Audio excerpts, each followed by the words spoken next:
Fala, meu querido vestibulando, meu querido concurseiro que está estudando a história de Roraima para poder fazer sua prova. Vamos nessa, continuar a nossa jornada, a nossa saga pela história de Roraima. Você que está assistindo agora, está começando a acompanhar a gente hoje, seja muito bem-vindo ao nosso canal. Vamos que vamos, chama a vinheta!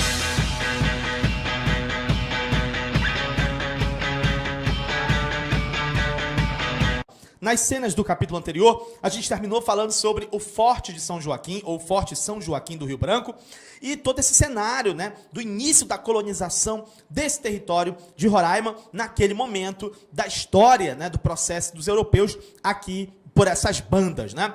E aí uma coisa que a gente já adiantou e agora a gente vai trazer de volta é que quando os portugueses decidem colonizar esse território que hoje é Roraima, eles não simplesmente fundarão um forte, né? O Forte São Joaquim do Rio Branco. Mas dentro desse projeto de fundação do forte, existe um outro projeto, na verdade há um projeto duplo nessa colonização, que é construir o forte, fazer uma fortificação militar e também montar povoações indígenas. Tá? Ali, naquele território. E a pergunta que fica é, por quê? Por que montar povoações indígenas nessa região, além de construir o forte? Né? Duas respostas são possíveis aí para essa pergunta. A primeira é que quando eles decidem montar aldeamentos, montar povoações indígenas, realmente, né, a função principal disso é habitar essa região. Né, fazer essa região ser habitada, para poder resguardar esse território de possíveis invasões de outros povos. E aí, esse processo de povoamento, juntamente com a força pública que foi instalada aqui, fazer com que esse território seja garantido para a coroa portuguesa permanentemente. Então, função primordial, função principal, temos que habitar esse território e vamos fazer isso com os próprios nativos, vamos fazer isso com os próprios índios, é a primeira função primordial. Agora, um outro objetivo dessa montagem de povoações indígenas aqui é justamente aumentar as trocas comerciais dessa região do Rio Branco com o restante da capitania de São José do Rio Negro. Não é? Por quê? Porque já havia uma troca comercial estabelecida, a região aqui do Rio Branco, ela já exportava cacau, salsa-parrilha, urucum, pescado, óleo de copaíba, tartaruga, a manteiga da tartaruga, então tudo isso já existia ali uma relação comercial e isso precisa ser consolidado, precisa ser aumentado, aprofundado nessa relação comercial entre a região do Rio Branco e a região do restante da capitania de São José do Rio Negro.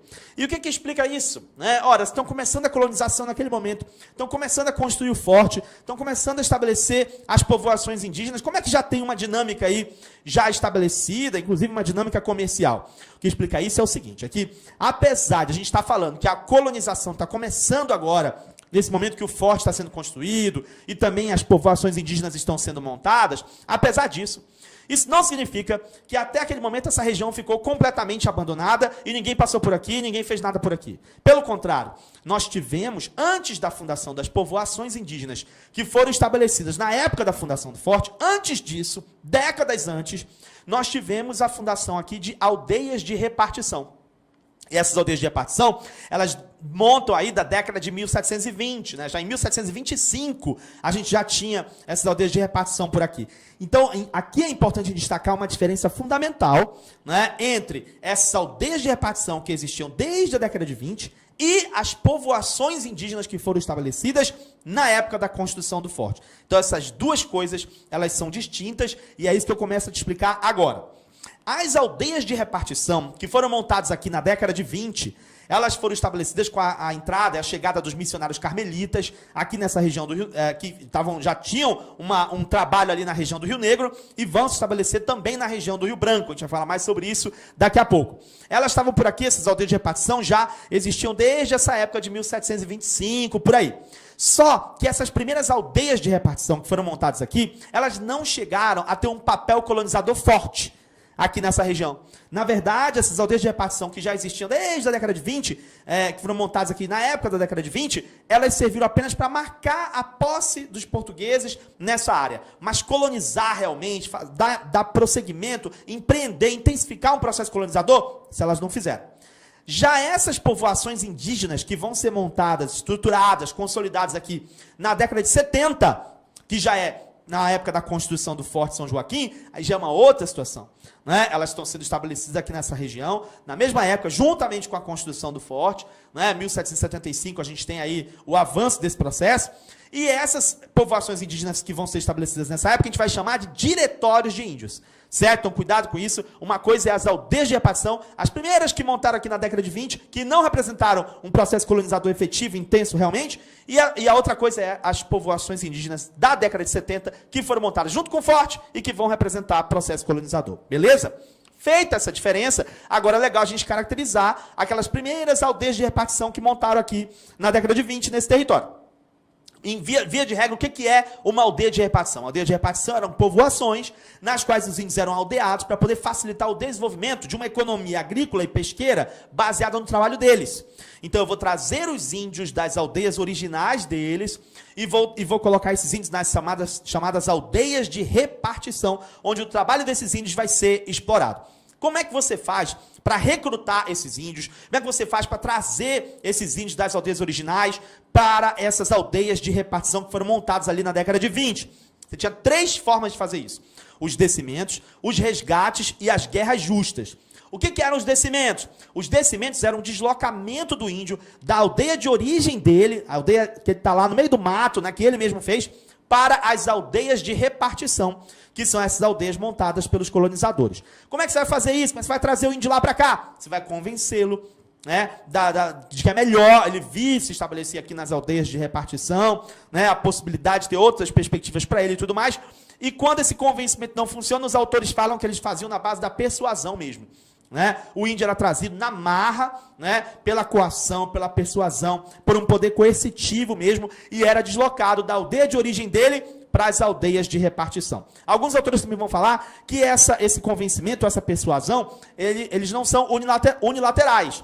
Os índios também tinham seus interesses muitas vezes e acabavam vindo também por esses interesses, né? Então tem aí uma via de mão dupla nesse sentido. Mas o descimento é isso. O índio que veio pelo descimento, teoricamente ele é livre, mas o trabalho dele vai ser explorado nas aldeias de repartição e ele vai ser recompensado por isso. O resgate já é a compra de índios prisioneiros. Por quê? Porque os índios, nas guerras entre as tribos, né, as guerras intertribais, eles capturavam uns aos outros. Então, esses prisioneiros, alguns deles eram chamados índios de corda. Eram índios que tinham sido capturados em guerras intertribais e estavam prestes a serem devorados pelos seus inimigos. Estavam amarrados e prestes a serem comidos. Porque algumas tribos praticavam realmente isso, né? Comer literalmente o índio derrotado, o índio prisioneiro. Né? Então, esses chamados índios de corda, eles podiam ser resgatados pelos colonizadores. Os colonizadores negociavam o resgate desses índios com os líderes que capturaram esses índios, em troca de mercadorias, de objetos que fossem de interesse da tribo. E assim você resgatava aquele índio de corda, que estava prestes a ser comido, e esse índio, teoricamente, tinha que ser teu escravo por 10 anos. Né? Mas depois a legislação mudou e acabou que eles viraram escravos por toda a vida. O resgate é isso: compra de índios prisioneiros ou índios que foram aprisionados em guerras intertribais, índios de corda que estariam prestes a serem comidos. Mas na teoria era isso, mas na prática não era isso que acontecia, porque findou que as tropas de resgate viraram grandes expedições, onde os caras traziam centenas de índios mesmo, também na marra, comprando esses índios, trocando esses índios por armas e outros objetos com as outras tribos indígenas, e aí virou um comércio de índios, na verdade. Nem todos esses índios que eram teoricamente resgatados eram índios de corda. E a guerra justa? A guerra justa é aquela guerra dos colonizadores com a tribo indígena. A legislação dizia que essa guerra seria considerada uma guerra justa em vários critérios, né? Se a tribo estivesse atacando os colonizadores, se fossem índios que estivessem se recusando a se converter ao cristianismo, se fossem índios que estivessem atrapalhando o processo de catequização das outras tribos. Então tinha alguns critérios que a legislação estabelecia para que um colono tivesse autorização para fazer uma guerra contra uma tribo indígena e acabar derrotando essa tribo e capturando índios dessa tribo.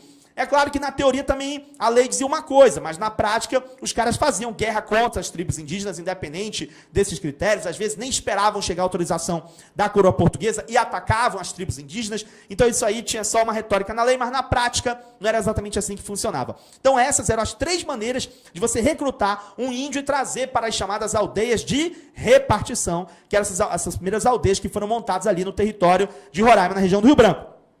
Por que o pessoal tinha tanto interesse nesses índios? Porque esses índios desempenhavam vários trabalhos, né? Os índios eram as mãos e os pés dos colonos aqui na região da Amazônia. Se os escravos eram as mãos e os pés do senhor de engenho, lá no Brasil colonial, lá para as bandas de lá, para as bandas de lá, né? Aqui para as bandas daqui, da Amazônia, o índio é que é as mãos e os pés dos colonos, porque o índio trabalha na extração das drogas do sertão, eles trabalhavam como remeiros, como guias, como agricultores, pescadores, carregadores, amas de leite, até ama de leite, a Índia fazia papel de ama de leite, farinheiras, construtores e outros tantos ofícios os índios praticavam aqui. Por isso que o trabalho deles era tão valorizado, era tão importante, e por isso eles recrutavam esses índios aí, traziam para as aldeias de repartição, e de lá eles eram direcionados para os colonos leigos, para os colonos missionários e para o pessoal também do serviço real. E aí é nisso que entra os missionários. Né? Aqui nessa região do Rio Branco, qual é o grupo de missionários que vai atuar? Isso aí eu vou te contar, mas só nas cenas do próximo capítulo. Beleza, pessoal? Olha, se você quiser fazer um curso completo com a gente sobre a história de Roraima, para você gabaritar as questões de história para o seu concurso e para o seu vestibular, você clica nesse vídeo que está aparecendo aí, que está apresentando o módulo para você, que eu vou te dar todas as instruções de como é que você vai fazer para estudar com a gente, beleza? Vou te colocar também do outro lado o vídeo do Marquês de Pombal para você clicar e também continuar aprofundando seus estudos sobre o período pombalino e a influência dele na história da Amazônia e, consequentemente, aqui na história de Roraima. Beleza, pessoal? Um abração para vocês. Até a próxima. Tchau!